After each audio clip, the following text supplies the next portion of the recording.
Hi, I'm Ron Aiken with The Nerve, and this week on our video extra, we're going to look at testimony before the Senate Finance Committee from Department of Transportation Commission Chairman Mike Wooten. Wooten was asked several tough questions by senators this week, one of which was how did the DOT Commission do business before he got there in 2013? At that time, the commission was, and I'll use the term that that somebody from the upstate who's running for political office used, was horse trading. We don't do that anymore in the South Carolina Department of Transportation Commission. It's not been done since I've been on the commission. Now, what went on before I got on there, I can't speak to. One thing Wooten could speak to was this question from Senator Tom Davis of Beaufort. What ways do you think the DOT could be structurally improved? The commission structure. I think that right now the governor appoints a secretary, and we have nothing to do with that. I know that as a commissioner 2 years ago, Ms. Hall would have been our pick for the secretary. But that's about the only point that I've disagreed with anything that the governor's done with regard to that. But I believe that if you're going to have a commission, the commission should appoint the chief executive officer.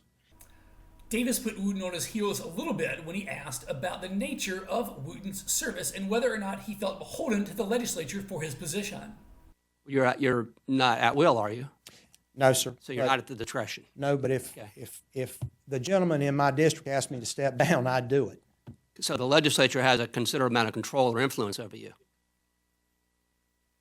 I wouldn't say influence, but You said you'd step down if he asked you to. If I didn't feel that I had the backing, or if I didn't feel the respect of the folks that I represent in the 7th Congressional District, I would need to step down.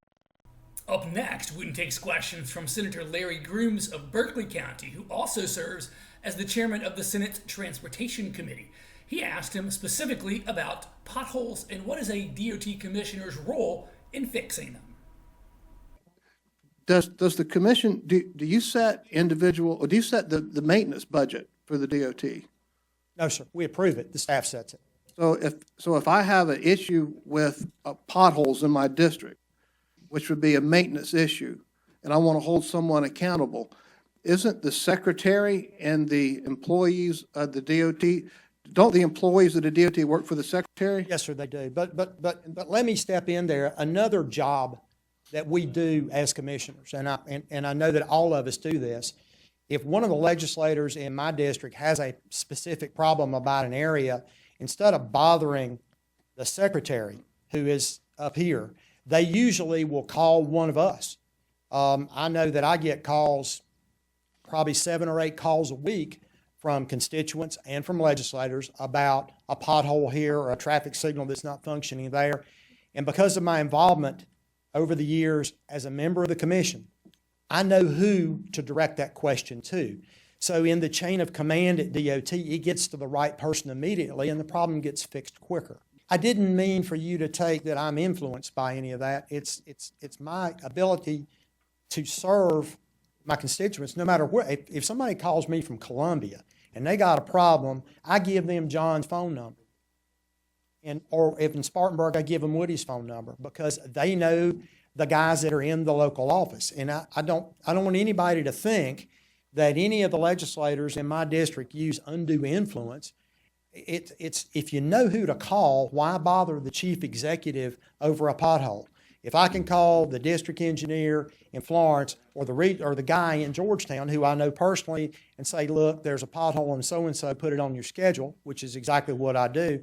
I think I'm providing a function that takes some of the load off of the senior staff.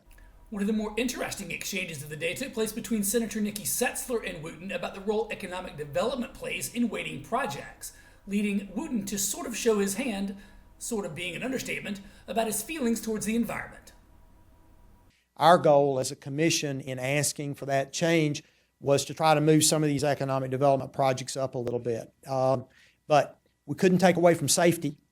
We couldn't take away from some of those other aspects that we have to look at. And frankly, I thought environmental was a great place to take the money from or take the points from. As most of you in here know, I'm not a big fan of some of the environmental groups in the state. The criteria and the weightings you use even adding the 3%, only 13% of what you take into consideration is economic development. That is critical to this state. Yes, sir. And 30% for volume and 13% for economic development just don't match from the perspective that I come from. I understand that, sir, and we'll certainly take another look at it. We'll take even more away from environmental. Mr. Chairman,